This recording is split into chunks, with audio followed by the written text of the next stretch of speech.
Okay, so Cheek Frills interview set 2. Can you start with yourself? Can you just introduce yourself and the name of your film, please? Yeah, my name is Gokhan Toka. My film was Sis-ter. My name is Chris Harvey and I made Newsgrid. And my name is Cameron Bell, and I made and acted in Yellow. Wonderful stuff. Gokhan, you come all the way from Turkey, I believe. Yes, So welcome. Thank you so much. Welcome to Romford. I'm happy to be here. They all say that. Let's start with yourself. So how did you come up with the concept of this film? Because it's quite experimental, quite out there. Actually, this has a story. This is based on one of my childhood memories. As far as I remember, it's maybe one of my earliest memories. I remember I was like 5 or 6 years old. My mother was pregnant. She was expecting a girl. And one day I was laying on the sofa, watching her do her stuff in the kitchen, and suddenly she had an accident. Okay. She fell down, and she was screaming in pain. Next thing I remember, I was waiting in the hospital corridor for her.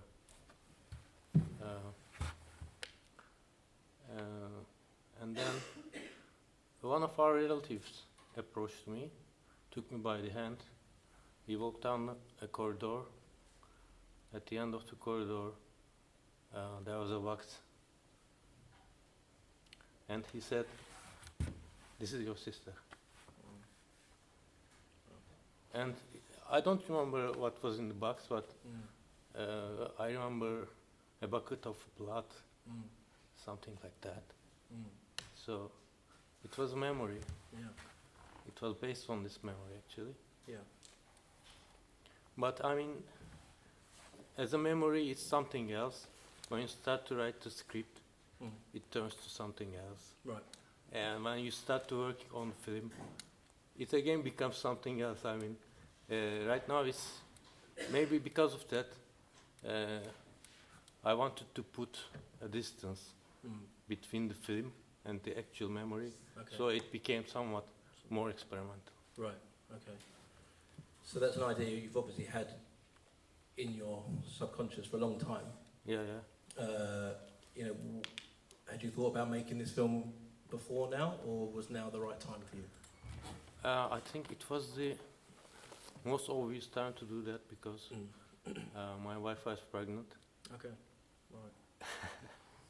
So I'm studying cinema in university. This is my second university. Okay. And my consultant didn't like the original idea I brought on the table. Right. So he wanted me to work on something very personal. So I found this idea, and we developed this film. Okay. Chris, we had one of your films last year in the Romford Film Festival. It was a documentary. This is your first foray outside of into fiction? Well, yeah, this is my first horror. Yes. For sure, all based on personal experience. Right. So. Yes, I thought it might be. So, was your first fiction film always going to be a horror film, do you think? Yeah, I mean, because I love the genre of horror, and so when I was like, my original idea was very, very different. And unfortunately, the person I was going to do it with had to pull out last minute, so I had to totally change my idea. Right. So I came up with this idea very, very quickly because I was just so annoyed with what was going on in my workplace. Right. Okay. So yeah, let's explore that. So you're kind of like you're a photographer, aren't you, by trade? Yes, yes. So all those clips and all those photos you saw were actually sort of stuff that I've done. Yeah. That's so funny. I was going to ask you that. I was like, did you take all those photos of the extended? Every single one of them. Yeah, and all those stories were absolutely true. Well, so. they always say right what you know. Yeah, so. exactly. Yeah. Same thing. Yeah. Yeah. And it was, I mean, for example, the thing with the EastEnders, like I was so furious that story didn't go because I had it 2 weeks before Christmas, so I could prove who wasn't going to die. I didn't use the photo. Wow. Exactly. Wow. So frustrational. Must have been. Yeah. Was that the main driving force? You were like, okay, all this has happened now. Oh, that's a good idea for a film. Yes, yeah. I mean, it literally all came together. I had 3 of these incidents within the space of a couple of weeks, and I thought, right, I'm going to get it all out, and I'm going to take that anger, and I'm going to be creative with it. Excellent. How did you? So there's a scene where you're kind of on a road, which looks quite a main road. When did you shoot that? Yeah, Was that well, a certain time of day? the good thing is that road is actually shut. It's actually a bridge over the Central Line, Okay. and apparently the bridge is very unsafe for traffic. For traffic, people can go over it. But I thought, oh, this is absolutely perfect because I won't be disturbed by anyone at all, and I can make multiple sort of different angles there. And it just worked out very, very well. So I was thankful of that bridge being there. Yeah.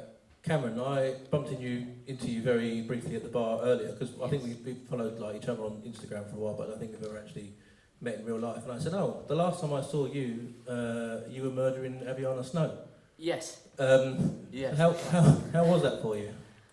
I think it's quite surreal looking back on it, and I have to admit, I'm still coming down from a bit of a buzz because that's actually the film's played in 3 festivals so far.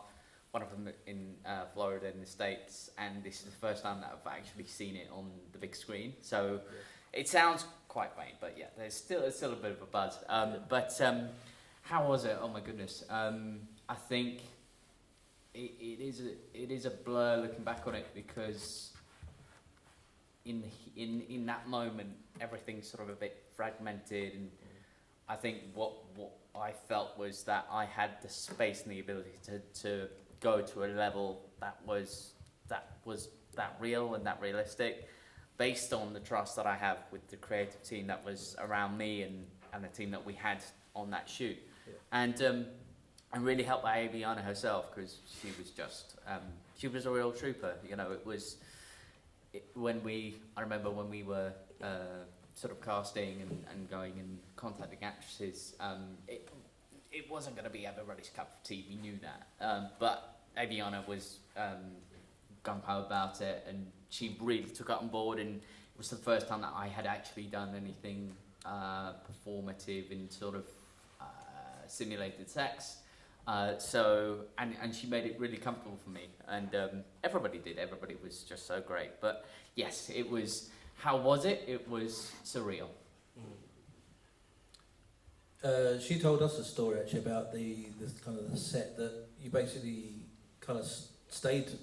Is that true? Kind of stayed overnight at the set based on how many hours you had available. Yes, I suddenly became a bit nervous because I've not heard what story. We haven't actually talked about any stories that she told you. But no, we the night before the shoot, me, Darren King, who unfortunately couldn't be here, and Aviana and our DP Tom Laxton did a light blocking of the short in the flat in Sydenham in South London. So we all stayed the night before because travel purposes, logistics, it was just easier for I live outside in Hampshire, and the travel, it just was a lot easier to stay the night before and then get up at 4 a.m. I think it was, and then wait for all the cast and crew to get there, so that we were comfortable with this space and we knew what we were doing and we knew the tracks and everything like that. So it was, we stayed over, all 3 of us, and slept on the couch the night before. So yeah,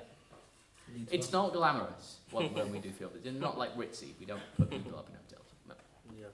No. Yeah, it's quite a heavy film. The subject is heavy, but it comes across as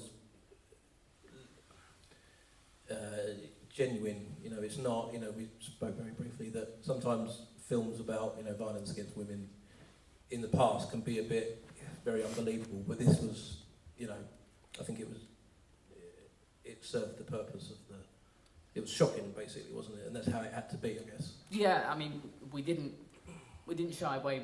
Me and Darren, we've done a couple of different genres in short films. We've done an LGBT, and then we've done a more sort of Saw short film. So this was another kind of thing that we wanted to try, but we have a kind of creative partnership where whatever we do, we don't really shy away from things.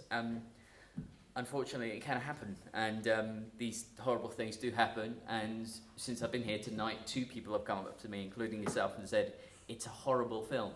I say thank you, I guess. But it's a horror film. But yeah, we understand. We understand it's not going to be to everybody's liking. We have had people walk out and say it's inappropriate, but you can't really control what an audience thinks when you put out a film, and we're not going to, it's the film, it's the product, and we're proud of it for the reason that we're proud of it, and it's done well, and we've made creative partnerships and worked with people who really kind of pulled it out of the bag. And Tequila Carter, that her props were in the film, the fingers and the eyeballs, that was all her. Yeah, it is what it is, and it doesn't pretend to be anything else, I guess. Yeah, great answer.